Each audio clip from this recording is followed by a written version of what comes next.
mid-December.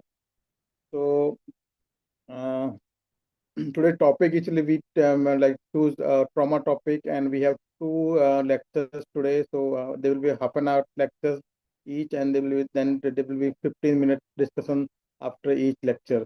So I will be moderating the first session on the airway management in this maxillofacial surgery and trauma.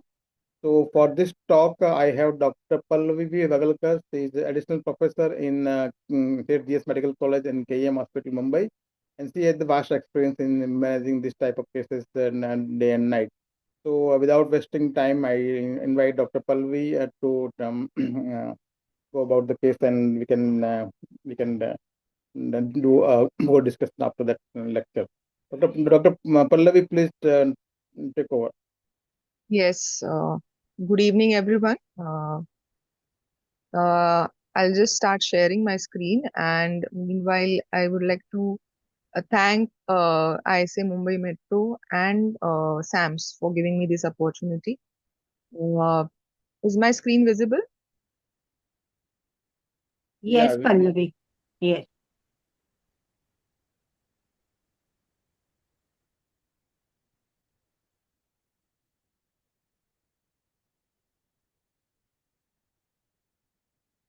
Yes.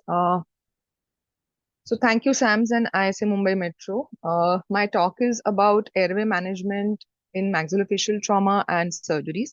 So we know that these are the challenging cases, and for this we have to understand what are the facial anatomy, understand what is the injury pattern, and the required airway management techniques, and lastly the extubation time. So, greetings from my institute, St. GS Medical College in KM Hospital, which is celebrating the 100 years. And this is the plastic surgery OT, which is currently I'm working in, and where the maxillofacial surgery or trauma, reconstructive or repairs surgeries has been done. So basically, I have just collected the retrospective data from the anesthesia registers about this trauma cases, maxillofacial trauma, which key tracking will be patients and dates. It's not a sure shot data, but whatever data is available from the register I have collected. So where we can see that male patients are more commonly had been done last year, and main causes of this maxillofacial trauma is road traffic accidents, about 28 cases, and non-RTA falls were there, and assaults were in 4 cases. Then basically, if you see the trauma side, maxillofacial trauma side, mandible is 21 cases, and zygomatic fractures were in 4 cases.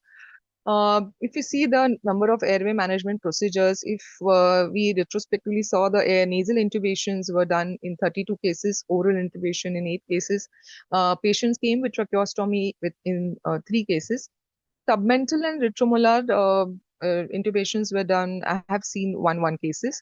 If we see the DL scopes and CMAC or FOB being used, CMAC was used in around 15 cases, and 3 cases of FOB were done. Blood loss were checked, but there was no major blood loss in all these cases. Only 700 to 800 ml blood loss was in one patient, so blood transfusion was less. So basically, now today we are going to cover this. My basic reference is this article from the WFSA tutorial about airway management, and all the green charts will be from this article today. As an anesthesiologist, we have to face these patients in emergency and in operative elective cases for a reconstructive surgery or open reduction and internal fixation of fractures. And post-operatively also, we have to see these patients in ICU for the management. So what is the first battle that must be won in these cases? We all know it's a difficult airway. Maxillofacial trauma is a difficult airway. What makes this airway difficult? So there are multiple factors which will be in causing the difficult airway. First of all, there will be nasopharyngeal obstruction because of the base of skull fractures or fractured maxillar displacement, and there is a regional edema because of the trauma. There might be oropharyngeal obstruction because of the large tongue, mandibular fractures which can alter the floor of mouth anatomy. There might be displaced tooth, bone, soft tissue debris which can lead to obstruction. There is aspiration risk also because a patient might be full stomach, so lack of NPO status, accumulated blood or air in the stomach. There might be increased secretions. Also, there might be active hemorrhage because these are superficial arteries, highly vascular region. The trauma cases going into DIC. Also, because of the trauma, there will be altered tracheal and laryngeal anatomy. The tracheal ring fracture might be there, will be edematous. There might be false lumen formation when you are managing the airway. Positioning is also difficult in these cases because limited mouth opening, limited neck extension. If there is associated cervical spine trauma, then there will be a collar and manual inline stabilization, which will make your intubation difficult. So let's consider first the anatomical classification of the important maxillofacial bones. We all know that face has been divided into three parts: the upper face, which includes frontal bone, frontozygomatic process, ethmoid bones. Mid face includes ethmoid, nasal bones, zygomatic process, and maxilla. And lower face includes mandible and TM joints.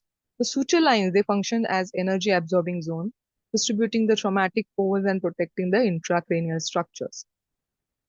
Basically, the upper face fractures, 33% can lead to dural tears.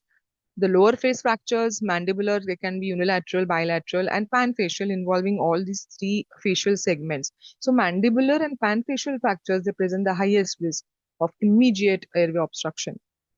Lefort's classification of maxillary fracture, as we know, Lefort's 1 horizontal maxillary fracture, which is floating palate, Lefort's 2, which is pyramidal fracture, floating maxilla, and the last one, Lefort's 3, which is craniofacial disjunction. These are the fractures where there is highest rate of CSF leak due to cribriform plate damage. The combination of these three fractures also can be seen in clinical practice. Anatomical consideration: whenever there are frontal bone fractures, complications like pneumocephalus or intracranial hemorrhage might be associated. Excessive bag wall mask ventilation can exacerbate the pneumocephalus. The concurrent anterior skull base fracture, there is a risk of intracranial penetration when you are putting a nasal tube. Mid-face fractures, like they are more prone for airway obstruction, significant bleeding, subacute emphysema. Naso-orbital ethmoidal fractures, there is again a risk of intracranial penetration through nasal passages. Zygomatic arch fractures, sometimes restricted mouth opening will not improve with GA or NM blockade. 50% of the patient with maxillofacial injuries, there will be mandibular fractures, and condylar fractures are more common in the mandibular fractures.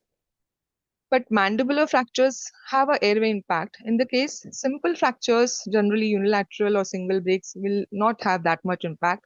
But bilateral fractures, the bucket handle fractures, can cause tongue to fall backward, and there might be higher risk of obstruction.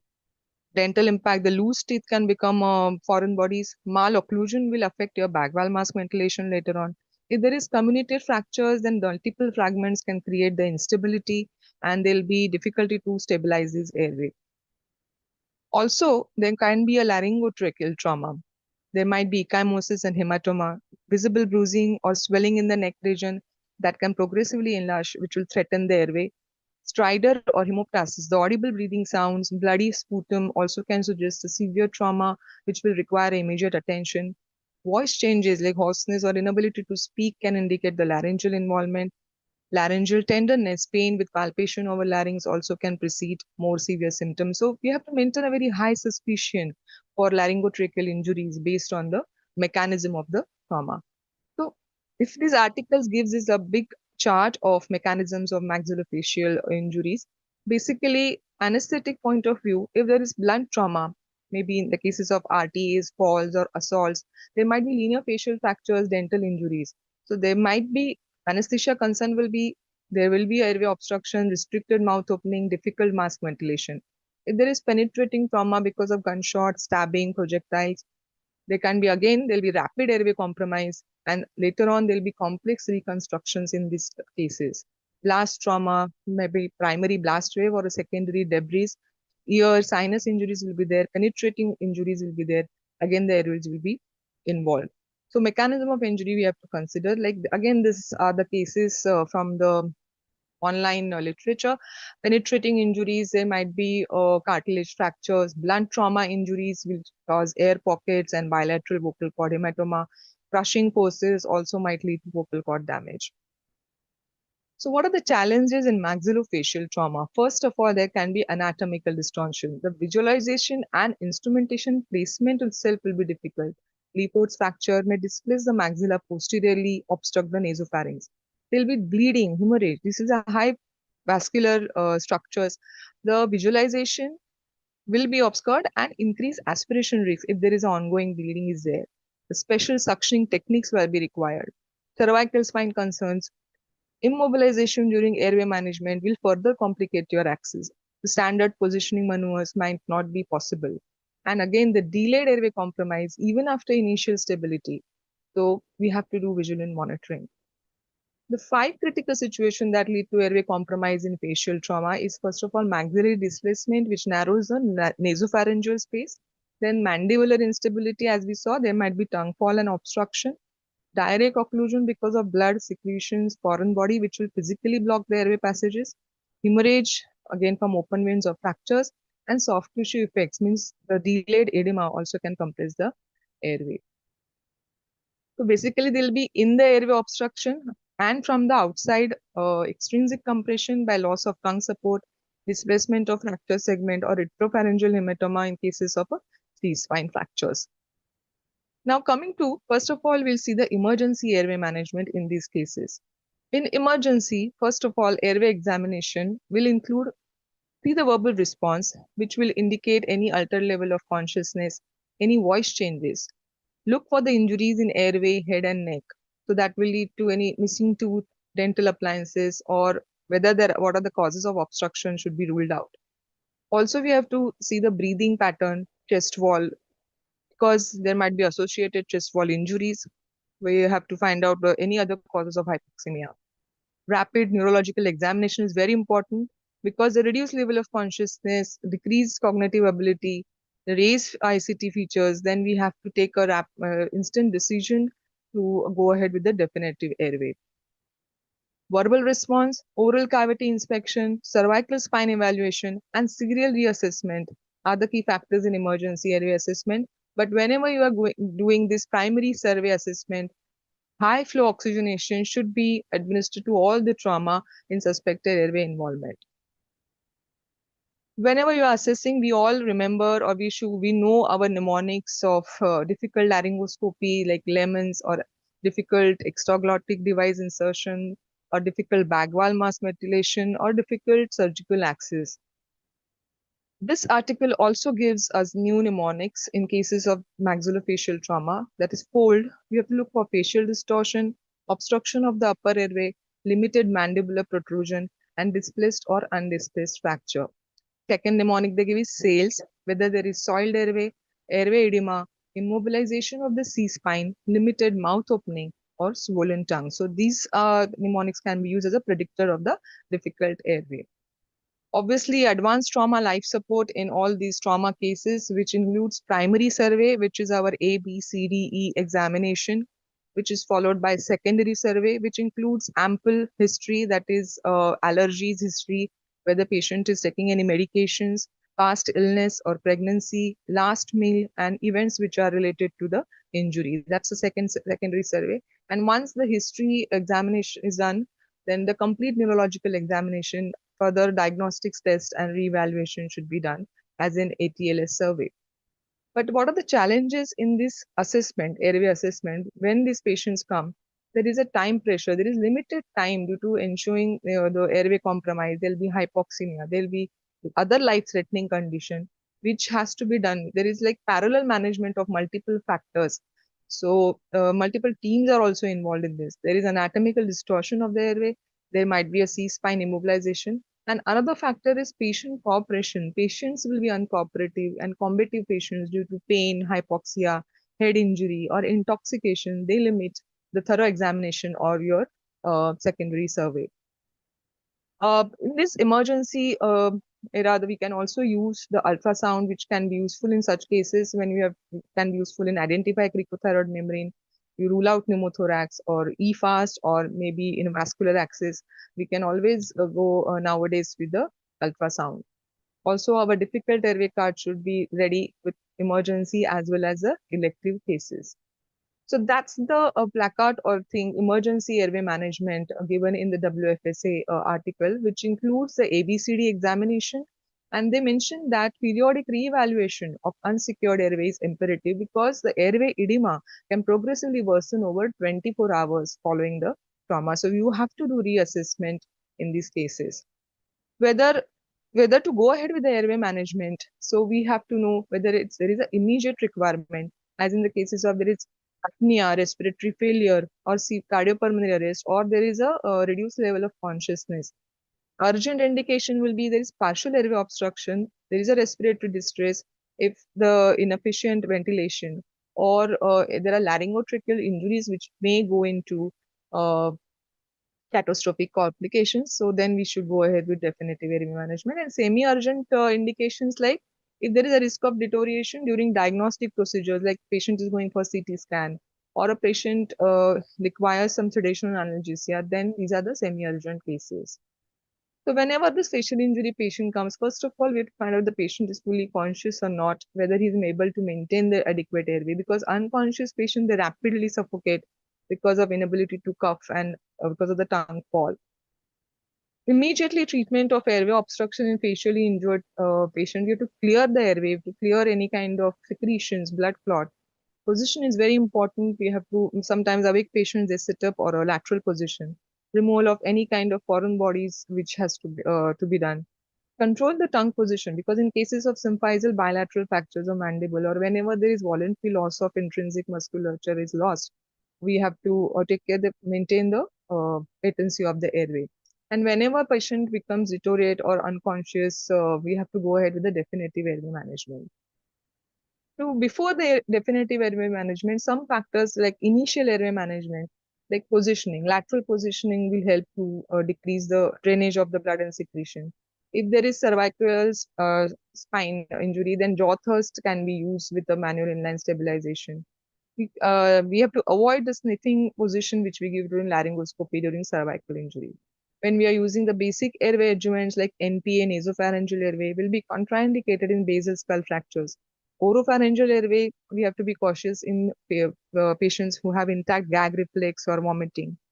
And suction assisted airway clearing will be required. The rigid suction catheters, dual suctioning will be required. Ventilation strategies, 2% bag wall mask technique can be useful. We have to be cautious when you're using the positive pressure, because that may displace the fracture segments. And whenever possible, we have to maintain the spontaneous ventilation. So these initial interventions should aim to establish and maintain the airway patency when we are going ahead for a definitive airway control. So this was the SALAD technique, the suction-assisted laryngoscopy or airway decontamination technique by Ducanto et al., where the rigid suction catheter continuously evacuates the blood and gastric contents that will otherwise obscure your visualization during laryngoscopy. And significantly, it improves first-pass success rate in challenging maxillofacial trauma cases. Consideration of positioning, we have already considered the unconscious patient or uncooperative patient. We can take the patient in lateral. Semifowler's position is also helpful in cases where there's chest wall trauma or there's a traumatic brain injury, where it will help to reduce ICT and improves FRC. Awake patients, they sometimes try to be in a sitting position, so that will help to drain the secretions, and manual inline stabilization in cervical spine cases. Now we have to, pre-oxygenation is important. Hypoxia is a potential cause of the correctable altered mental status. So what about HFNO? We know that it can be useful for pre-oxygenation, but in cases where basal skull fracture, due to the risk of significant pneumocephalus, the high pressure force can be, air can be forced into subdural spaces in the presence of skull-based fracture, so we have to be careful. There's uncooperative patient, they will not allow you to provide the supplemental oxygen, or sedation in critically ill patients. They can lead to inadequate respiration or further airway obstruction. So in these cases, we might have to go with the definitive airway plan early. So what are the definitive airway techniques in these patients? The orotracheal intubation first line, which is where the adequate mouth opening is there. Rapid sequence induction with manual inline stabilization should be done. Nasotracheal intubation options, whenever there is limited mouth opening is there. You can use a fiber optic guidance whenever available, but it is contraindicated in skull-based fractures. Tracheostomy is a definitive surgical airway in the difficult airway, typically performed in controlled settings whenever possible, while cricothyrotomy will be an emergency surgical airway method. Now, any of the method will depend upon the specific pattern of the injury, what are the available equipments, what are the skills of the clinician and patient factors. Now, this was a list in this article. Let's go one by one. Orotracheal intubation, if you see, whenever there is surgical access to the oral cavity or there is dental occlusion required or mandibulomaxillar fixation required, orotracheal intubation is not possible because it will interfere with the surgical access. Nasotracheal intubation not possible if there is severe nasal trauma, previous nasal reconstructions or anterior base skull fractures and there is coagulopathy. Also, these special kinds of tubes are required whenever we are considering the nasotracheal intubation. We all know the ring Eder North Pole ivory tubes are required in these intubations.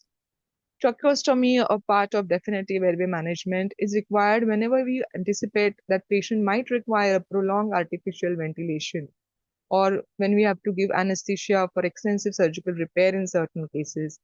In post-op patients, when there is extensive surgery, we anticipate edema. Then for the safe recovery, we might have to, go ahead with the tracheostomy. Or following obstruction of the airway with the laryngeal edema, or if there is a severe hemorrhage in the airway, then tracheostomy should be planned. Cricothyrotomy attempts should be done whenever other attempts have failed, and relative ease of locating the cricothyroid membrane and its proximity to skin allows a more easy dissection compared to the emergent tracheostomy. In emergency, cricothyrotomy can be considered. The additional choices of managing the emergent airway, basically the intubating LMAs or laryngeal tubes used by the paramedics, these are the valuable bridge techniques whenever the conventional intubation is challenging, when the surgical airway is not immediately indicated. These are the temporary measures until the definitive airways can be established and whenever possible. So if we see the maxillofacial trauma and ATLS airway focused approach, whenever we suspect, obviously ATLS primary survey should be done. Then if you're anticipating difficult airway like blood secretions, distorted anatomy, limited mouth opening or cervical spine, if the airway is compromised or a massive hemorrhage is there, then we have to take immediate life-saving interventions with awake airway interventions or rapid sequence induction or a surgical airway. Once the airway compromise or massive hemorrhage is not there, then we can go ahead with the secondary survey, like do the detailed facial injury assessment, blood loss or hemodynamic, head and cervical spine evaluation that can be done if there is no life-threatening complication. So if there is after a primary survey, if we see that there are no life-threatening complication, we can directly go to the secondary survey, then plan for anesthesia, how the definitive airway plan will be there. Is there an aspiration risk or how will be the position? And then we can plan a definitive surgical repair. So advanced airway management option includes direct laryngoscopy, whenever the mouth opening is adequate, minimal distortion with RSI and manual inline stabilization. Whenever there is indirect visualization in distorted anatomy, minimal cervical manipulation required, we can always go ahead with video laryngoscopy. And whenever there is severely restricted access, we can go with flexible bronchoscopy or Bullard rigid fiber optic laryngoscopy. And when all these approaches fail or contraindicated, we have to go with the surgical airway. WAFI or a video assisted fiber optic intubation techniques have also been there in literature, where hybrid techniques where video laryngoscopy and a tube which is mounted on a fiber FOB. So both the screens you can visualize and go ahead with the intubation. Also, these advanced airway management options has been mentioned in these cases like FOB, Bullard laryngoscope, Bonfils intubation endoscope, and optical intubating stillets, which can be used in the severely restricted mouth opening. And whenever the skillful clinician is there, these advanced airway management like can be used Bonfils again for trismus or restricted mouth opening, uh, can be placed in the retromolar space. These cases and intubation can be done. This advanced airway management either will require general anesthesia or awake patients. What are the advantages of general anesthesia? It will give optimal conditions for endotracheal intubation and surgical airway technique. But again, general anesthesia might lead to apnea and airway compromise. Awake patients allows the patient to maintain the airway patency and breathe spontaneously. but it will not possible in emergency settings, and sometimes if really poor conditions, bleeding and all is there, then awake intubation might be difficult.